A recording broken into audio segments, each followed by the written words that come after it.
President Trump sought to overturn the results of an election, and of a fair election. He sought a coup by misleading people with lies. My father and our neighbors were misled also with lies, and I know where such lies lead. President Trump is a failed leader. He will go down in history as the worst president ever. The good thing is that he soon will be as irrelevant as an old. There are moments that shake politics, moments that slice through noise, tear down egos, and speak directly to the heart of a nation. Moments when one voice, powerful and unapologetic, rises above all division and says enough chaos, enough selfishness, enough fear. And today, the world watched such a moment unfold live on television, and no one, not politicians, not media scholars, not supporters nor critics, walked away untouched. Because today, Arnold Schwarzenegger didn't just speak. He delivered a message about leadership, about character, about dignity, and every word echoed like thunder across a country tired of shouting and hungry for truth. It didn't need insults, it didn't need personal attacks, it didn't need theatrics. It was calm, it was powerful, and it hit harder than any political punch thrown in years. And as millions watched, one thing became painfully clear. This wasn't entertainment. It wasn't celebrity drama. This was a man who has lived history, who has led, who has failed and risen again, looking directly into the camera and asking a question that America has tried to avoid. What happened to us? With a steady voice and eyes burning with conviction, Schwarzenegger spoke not just to Republicans, not just to Democrats, but to every citizen, those frustrated, exhausted, uncertain, and desperate for someone, anyone, to speak honestly again. He talked about leadership, not leadership built on division or applause, not leadership fueled by anger or ego, but leadership built on service, on discipline, on sacrifice, on truth, the kind of leadership that earns respect instead of demanding it, the kind of leadership that inspires instead of intimidates. But you were wrong about Donald Trump. You said he's going to be irrelevant. He's not. In fact, he's the leading candidate for the Republican nomination. We don't know the future. I just predicted that, but we will see. Remember, the future still goes on.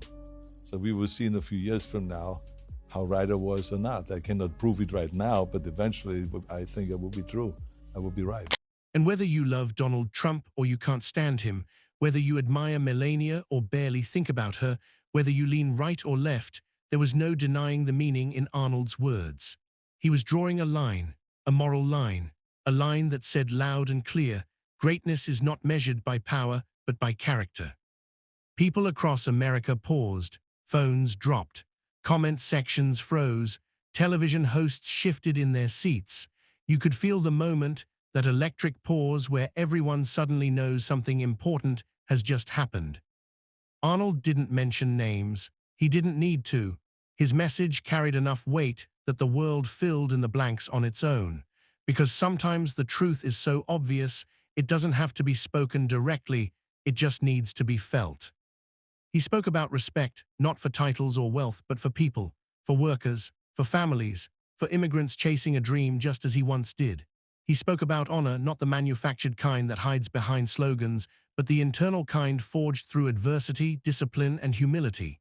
He spoke about responsibility, real responsibility, where leaders face consequences, where words matter, where actions shape the future instead of breaking it.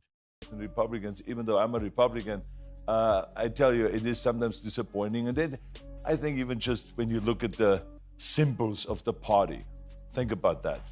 I mean, the Democrats, donkey, Republicans, elephant. And the donkey's a jackass. And of course, wherever the big animal goes, leaves a pile of dump. And then he said something that stopped the room, something simple but devastatingly clear. We must choose what kind of country we want to be, not loudest, not angriest, but strongest in character, in unity, in purpose.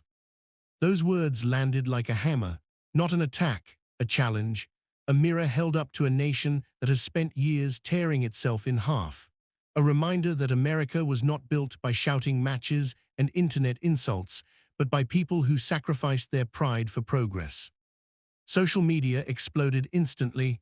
Some people nodded with pride, some felt uncomfortable, some cheered, some raged, but every one of them watched, and that alone shows the power of a voice grounded in authenticity, not ego. Because this wasn't about celebrity rivalry, this wasn't about personal drama, this was about what it means to lead, what it means to inspire, what it means to rise above pettiness and fight for something bigger than yourself. And when a man who came to America with nothing, who built a life through sweat, sacrifice, discipline, and relentless drive looks into a camera and says the country has lost its way, people listen. They feel it.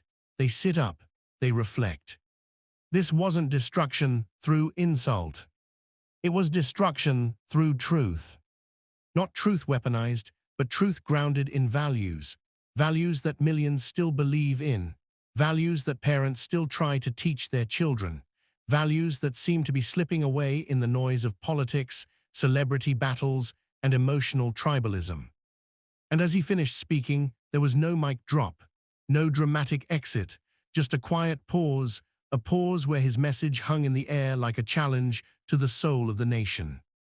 We can argue policies every day. We can fight over parties, labels, personalities, and slogans. But character, integrity, honor, those are universal. Those transcend politics. Those define not just a leader, but a nation. And that's why this moment hit harder than any partisan attack ever could. Because it wasn't about destroying a man, it was about confronting a mindset, a culture, a sickness of ego and division that has poisoned both sides of the aisle. Arnold didn't fight fire with fire, he extinguished it with truth. And the question now is simple. Who will rise to that challenge? Who will answer that call for something higher, something nobler, something deeply American at its core? We have seen anger, we have seen chaos, we have seen ego clash with ego until the country is exhausted. But today, we saw something different, something rare. We saw a reminder that leadership, real leadership, is not about who stands tallest in the spotlight, but who stands firm in the storm. And America has been living through a storm for years. Today, one voice stood in the center of it and reminded us that storms don't last forever, but only if we choose to walk through them with courage, dignity, and unity. That was the message, not spoken to one man, but to all of us. And it left a nation thinking.